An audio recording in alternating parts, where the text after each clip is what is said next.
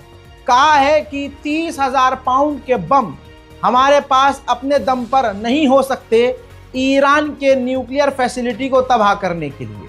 और अगर ईरान ने परमाणु बना भी लिया तो उस वक्त ईरान को मारने के लिए, हराने के लिए और उसको रोकने के लिए हमारे पास कोई भी ऑप्शन नहीं होगा। यानी ईरान के खिलाफ कुछ भी अब लिखने में कतरा रहा है अखबार। अब झूठी तारीफ इजराइल के अखबार भी इजराइल की करना नहीं चाहते हैं और नेतन्याहू और इजराइल की पोल अब इजराइल के अखबार खुद ही खोल रहे हैं। उधर ईरान के सुप्रीम लीडर की ताज़ा तरीन तस्वीरें ये उन लोगों के साथ की सामने आई हैं कि इजराइल के हमले में जिन सैनिकों की मौत हुई ये उनके परिवार वाले हैं, उनके बच्चे, उनकी बीवी और उनके घर वाले हैं, माँ बाप हैं, यानी वालिदैन हैं, जिनसे ईरान के सुप्रीम लीडर ने पर्सनली मुलाकात की है। ईरान के जर्नल ने सादिक 3 नाम के ऑपरेशन का ऐलान किया है और कहा है कि सादिक 3 ऑपरेशन हम बहुत जल्द लॉन्च करेंगे, लेकिन इसके आगे हम आपको कोई और जानकारी नहीं देंगे। उधर ईरान के राष्ट्रपति ने मसूद पेज़ेश्कियान ने भी कहा कि अपनी सिक्योरिटी से हम कभी कॉम्प्रोमाइज़ नहीं करेंगे, जवाब ज़रूर देंगे। लेकिन अगर इजराइल इलाकों में सीज़ फायर करता है और लोगों पर हमला बंद करता है तो फिर हमारे जवाबी कार्रवाई पर नरमी या थोड़ी बहुत तब्दीली देखी जाएगी। यानी आप समझ रहे हैं, ईरान के राष्ट्रपति ने कहा है कि भाई हम हमला तो करेंगे इजराइल पर, लेकिन अगर इजराइल ने लेबनान, फिलिस्तीन, गाजा में सीज फायर कर लिया तो हो सकता है हम हमला कम करें या ना करें। देखिए, दुनिया की सबसे बड़ी एयरलाइंस है अमेरिकन एयरलाइंस, इंटरनेशनल एयरलाइंस है। बड़ी मात्रा में इसके जहाज़ पूरी दुनिया में जाते हैं, इसे कोई रोकता नहीं। लेकिन बता दूं कि इसी एयरलाइंस ने इजराइल के लिए 2025 की मई जून तक के लिए तमाम उड़ानें रद्द कर दी हैं। एक तरफ जहां अमेरिका इजराइल को फुल सपोर्ट कर रहा है, अंदर ही अंदर इजराइल को नुकसान भी पहुंच रहा है। अमेरिका की सबसे बड़ी एयरलाइंस अब अगले साल मई जून तक इजराइल जाएंगी ही नहीं। उधर एक बुरी खबर, ईरान में 4.8 मैग्नीट्यूड की तीव्रता वाला भूकंप की तस्वीरें रिकॉर्ड हुई हैं, देखिए।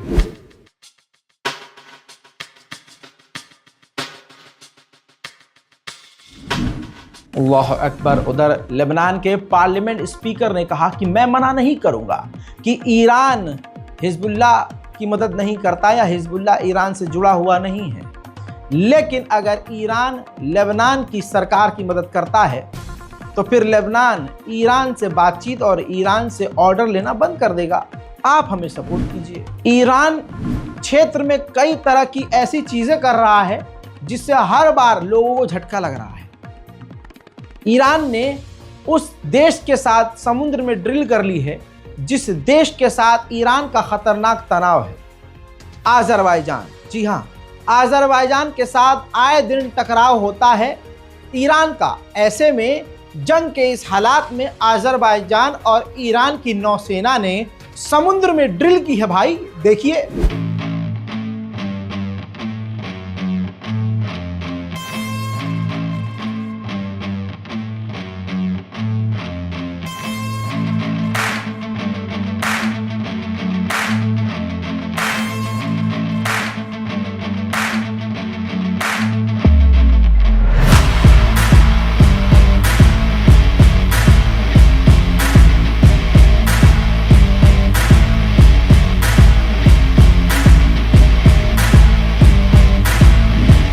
उधर ईरान में है नेशनल डे, जिसे ईरान के लोग बढ़ चढ़कर सेलिब्रेट कर रहे हैं और इस खुशी के माहौल में भी वो अमेरिका और इजराइल मुर्दाबाद के नारे लगा रहे हैं।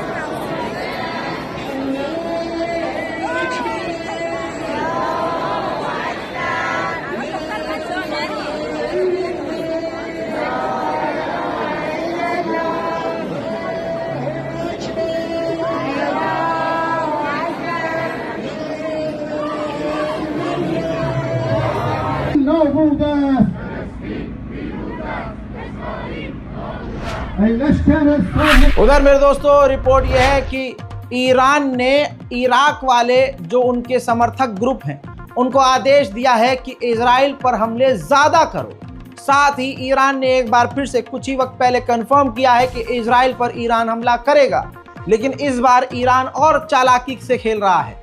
ईरान ने कहा है कि वक्त और दिन हम नहीं बताएंगे, लेकिन इजराइल के ऊपर हम हमला जरूर करेंगे। हजरात मोहतरम, ईरान स्पेशल रिपोर्ट में फिलहाल के लिए मिडिल ईस्ट से इतना ही। इस रिपोर्ट को शेयर कीजिए। हमारे चैनल रज़ाग्राफी अनस्क्रिप्टेड को सब्सक्राइब कीजिए। हमारा ये तीसरा चैनल है, इस पर आपके मनपसंद चीज़ें आना शुरू हो चुकी हैं। रज़ाग्राफी सोशल पर कई एपिसोड आ चुके हैं जिसमें हमने इतिहास की वो जंगें और वो बातें बताई हैं जो आपने किताबों में भी नहीं पढ़ी होंगी।